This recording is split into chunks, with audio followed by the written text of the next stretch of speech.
अगर किसी भी मेल पर फेक एलिगेशन लगाया जाए तो उसे डरने की ज़रूरत नहीं है। जैसा कि अभी बहुत सारा ऐसा मामला देखने को मिला है जिसमें फीमेल्स जो होती हैं वो मेल को बहुत ही गलत एलिगेशन में फंसा देती हैं, ठीक है, उन पर झूठा एलिगेशन लगा देती हैं कि क्योंकि मेल्स के लिए ज़्यादा कुछ खास लॉज नहीं है हमारी कंट्री में, तो उस सिचुएशन के हिसाब से लोगों को ऐसा लगता है कि अगर उन पर कोई एलिगेशन लग गया तो वो उस चीज़ से निकल नहीं पाएंगे। तो सबसे पहले मैं आप लोगों को ये जानकारी देना चाहूँगी कि फ़ेक एलिगेशन से डरने की ज़रूरत नहीं है। फ़ेक एलिगेशंस को लेकर भी बहुत स्ट्रिक्ट लॉज है हमारी कंट्री में। सबसे पहली चीज़ मैं आप लोगों को बता दूँ कि देखिए, लॉज तो बहुत होते हैं, लेकिन द थिंग इज़ दैट कि अल्टीमेटली आप पर जब ऐसी सिचुएशन आती है तो आप किस तरीके से उस चीज़ को डील करते हैं, किस तरीके से साइकोलॉजिकली आप उसके लिए प्रिपेयर्ड करते हैं अपने आप को।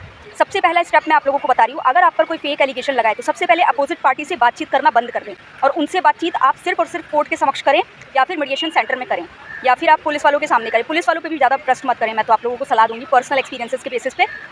तो इसलिए आप लोग कोशिश करें कि जो आप लोगों की बातचीत है वो कोर्ट के समक्ष हो या किसी लीगल ऑफिसर के समक्ष हो, किसी वकील के समक्ष हो, जिससे कि आपके पास एक एविडेंस रहे। क्योंकि जो अपोजिट पार्टी का इंसान होता है वो आपके खिलाफ एविडेंसेस, झूठे एविडेंसेस कलेक्ट करेगा, जिससे कि आपको आगे और भी बुरे तरीके से फंसाया जा सकता है। तो सबसे पहले तो अपोजिट पार्टी से बातचीत बंद कर दीजिए और जल्द से जल्द उनसे डिस्टेंस बनाइए। और उसके बाद उन लोगों की जब आप नहीं सुनेंगे, उनकी बातों से ज़्यादा इन्फ्लुएंस नहीं होंगे, तो आप साइकोलॉजिकली इतने ज़्यादा डरे हुए नहीं होंगे। क्योंकि कोई भी जो अपोजिट पार्टी का होता है या फिर अपोजिट पार्टी का वकील है वो आपको सिर्फ और सिर्फ एक ही तरीके से डरा सकता है। सबसे पहले वो आपके दिमाग के अंदर अपना जो केस है वो जीतने की कोशिश करेगा और उसके बाद आपको बाहर हराएगा। वो कहते हैं ना, पहले दिमाग में आप उस चीज़ को जीत लो, फिर उसके बाद बाहर आप जीतने के लिए ट्राई करो, तब आप सक्सेसफुल होते हो।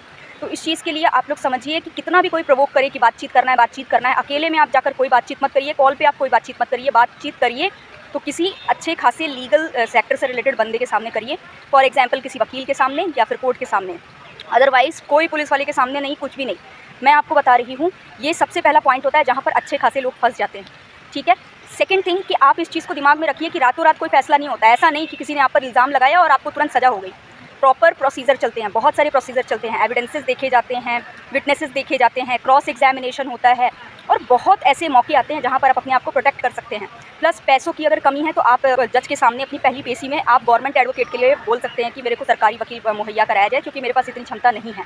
तो मैं आपको बता रही हूँ कि अगर आप पर फेक एलिगेशन लगाया जा रहा है तो सबसे पहले आप ये मानसिकता ख़त्म करिए कि आप केस जीत नहीं सकते, क्योंकि केस किसी लॉस के दम पर या किसी विटनेस के दम पर या किसी एविडेंसेस के दम पर नहीं जीता जाता, बल्कि अपनी मनोशक्ति के दम पर जीती जाती है। अगर आपकी जो स्ट्रेंथ है, माइंड की स्ट्रेंथ है, जो मेंटल स्ट्रेंथ है वो स्ट्रॉन्ग है ना, तो कितना भी कोई ना कोई तोड़ निकली जाएगा किसी ना किसी वकील के थ्रू। तो इसलिए डरिए मत और हिम्मत के साथ डील करिए, कोई ना कोई तोड़ निकल ही जाता है। हमारे देश में दाऊद इब्राहिम जैसे लोग भी बचते हैं और हमारे देश में बहुत सारे निर्दोषों को भी न्याय मिलता है और बहुत सारे जो बेईमान लोग होते हैं ना, उन लोगों को भी कहीं ना कहीं बाइज्जत बरी कर दिया जाता है। तो इस चीज़ को मत भूलिए कि यहाँ पर सारा खेल दिमाग का है, तो इसलिए डरने की आवश्यकता नहीं है। दूसरी चीज़ कि आप सबसे पहले खुद ही खुद के वकील बन जाइए, मतलब कि आपके पास कंप्लीट नॉलेज होनी चाहिए कि आपको जिस चीज़ में फंसाया जा रहा है उसके कानूनी बचाव क्या क्या हैं, ठीक है। और उसके बाद आप एडवोकेट के पास जाइए, तो इससे क्या होगा कि आपको कोई एडवोकेट भी बेवकूफ़ नहीं बना पाएगा। तो सारे लड़कों अब से डरना बंद, और इस चीज़ को याद रखो कि आज के वक्त में लड़कियों से ज़्यादा लड़कियाँ सुरक्षित हो चुके हैं, क्योंकि बहुत ज़्यादा लड़कियाँ, कुछ लड़कियाँ जो हैं वो इस चीज़ का फ़ायदा उठा रही है, जो लॉज हैं। लेकिन हाँ, इसका मतलब ये नहीं कि आप लड़कियों को लेकर संवेदनशील ना रहें। आप बिल्कुल इस चीज़ को ध्यान में रखिए कि कहीं ना कहीं लड़कियों को कंट्रोल करना या लड़कियों को परेशान करना ज़्यादा आसान है लड़कों के मुकाबले। तो आपको अपने लिए तो फाइट करना ही है, लेकिन साथ ही साथ लड़कियों को बिल्कुल आपको कंसर्न रखना है अपने मन में, ठीक है, उनके लिए।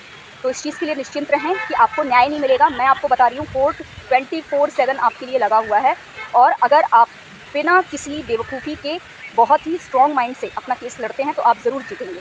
धन्यवाद दोस्तों।